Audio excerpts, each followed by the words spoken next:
Welcome back, looters. I am your host on Tick to Loot, the channel where we turn ticks into treasure. Today we are on Lesson 2.2 of Unit 2, Currency Pairs.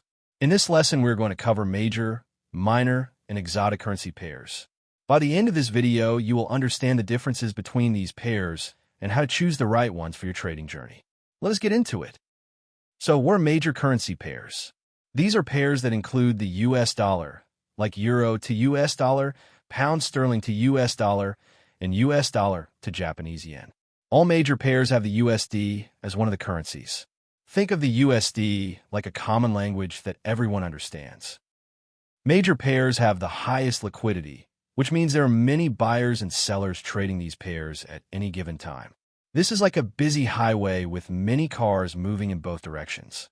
High liquidity makes it easier to enter and exit trades quickly. Another benefit of major pairs is that they have tight spreads. The spread is like a small fee that you pay to trade. Tight spreads mean that the fee is small, making it cheaper to trade. This is like a small toll on a highway. Because of their high liquidity and tight spreads, major pairs are the best choice for beginners. They are like a safe and stable road to start your trading journey. You can focus on learning without worrying about unexpected surprises. Now, let's talk about minor currency pairs, also known as crosses. These pairs do not include the US dollar. Examples include euro to pound sterling, euro to Japanese yen, and pound sterling to Japanese yen. Minor pairs are like smaller roads that connect different cities. Minor pairs have slightly wider spreads compared to major pairs. This means that the fee to trade is a bit higher. It's like a smaller toll on a smaller road. Minor pairs can also be more volatile, meaning their prices can move more wildly. This is like a smaller road with more twists and turns, requiring more attention and skill to navigate. Exotic currency pairs are pairs that include one major currency and one emerging market currency. Examples include USD/ZAR and Euro/TRY. Exotic pairs are like dirt roads that connect to smaller villages. Exotic pairs have very low liquidity, which means there are few buyers and sellers trading these pairs.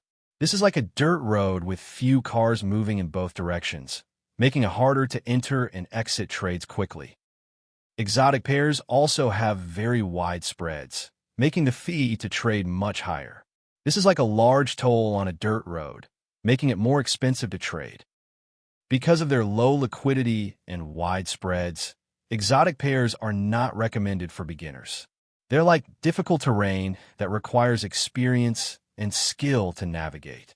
It's best to start with major pairs and gain experience before exploring exotic pairs. To summarize, major pairs have high liquidity, tight spreads, and are suitable for beginners. Minor pairs have slightly lower liquidity, wider spreads, and can be more volatile. Exotic pairs have low liquidity, wide spreads, and are not recommended for beginners. As a rule of thumb, it's best to start with major pairs, especially euro to US dollar and pound sterling to US dollar. These pairs are like the main highways of the Forex market, with high liquidity and tight spreads. In conclusion, understanding the different types of currency pairs is crucial for your trading journey. Remember to start with major pairs, and as you gain experience, you can explore minor and exotic pairs. That is everything for Lesson 2.2, Major, Minor, and Exotic Pairs. If this helped you, smash that like button and subscribe to Tick to Loot so you never miss a lesson. Drop a comment below. What was the most useful thing you learned today? See you in the next lesson, looters. Keep turning those ticks into treasure.